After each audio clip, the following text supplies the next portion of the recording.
ખેડૂત મિત્રો, શું તમે મગફળી વાવ્યા પછી બીજ ચડી જવું, ઓછું ઉગવું અથવા શરૂઆતના છોડમાં નબળા રહેવાની સમસ્યા અનુભવો છો?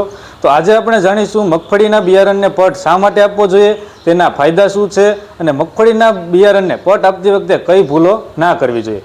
તો નમસ્કાર મિત્રો, મગફળીના પાકમાં સારી શરૂઆત એટલે સારા ઉત્પાદનનો પાયો, અને આ સારી શરૂઆત માટે બિયારણનો પટ ખૂબ જ મહત્વનો છે.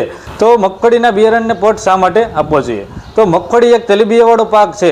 તેની અંદર આંતરિક ભેજ 8 થી 9% જેટલો રહેલો હોય છે, અને આ જ આંતરિક ભેજના કારણે મગફળીની અંદર ભ્રૂણની નજીક ફૂગ જન્મવાનો વિકાસ થવાનો ખૂબ જ ઝડપી હોય છે. તેના કારણે જમીનમાં આપણે જ્યારે મગફળીનું બિયારણ વાવીએ છીએ તો આંતરિક ભેજના કારણે ફૂગ લાગવાનું જોખમ રહેતું હોય છે. નંબર 2 ઉપર છે વધુ અને એક સરખો ઉગાવો. પટ આપેલા બીજમાં અંકુરણ સારું થાય છે, જેના કારણે ખેતરમાં એક સરખા અને તંદુરસ્ત છોડ ઊભા રહે છે. નંબર 3 ઉપર છે શરૂઆતની વૃદ્ધિ અને મજબૂત છોડ. રોગમુક્ત શરૂઆત મળવાથી મૂળનો વિકાસ સારો થાય છે અને છોડ વધુ તાકાતવર બને છે. નંબર 4 ઉપર છે ઉત્પાદન વધારવામાં મદદ. હવે નંબર 5 છે જંતુનાશક દવાઓનો પટ, જેમ કે ઇન્સેક્ટિસાઇડનો પટ મારવાથી શરૂઆતના સમયમાં 20 થી 30 દિવસ સુધી જમીનજન્ય જીવાતો તેમજ મુંડાઓથી આપણને રક્ષણ મળે છે.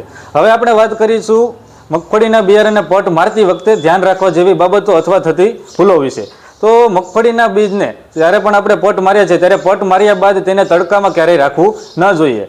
નંબર 2 ઉપર છે ક્યારેય પણ ભલામણ કરતાં વધારે દવાની માત્રા વાપરવી ન જોઈએ. ઘણા ખેડૂત મિત્રો વિચારે છે કે વધુ પડતી દવા વાપરવાથી આપણને વધુ સારું ઉત્પાદન મળશે, પરંતુ ઘણી વખત વધુ પડતો દવાનો ઉપયોગ કરી લેવાથી આપણે એના કારણે છોડને બાફમાં આવી જતું હોય છે, અને બિયારણ બાફમાં આવી જતું હોય છે, અને ઘણી વખત ઉલટાનો ઉગાવો નબળો પડી જતો હોય છે.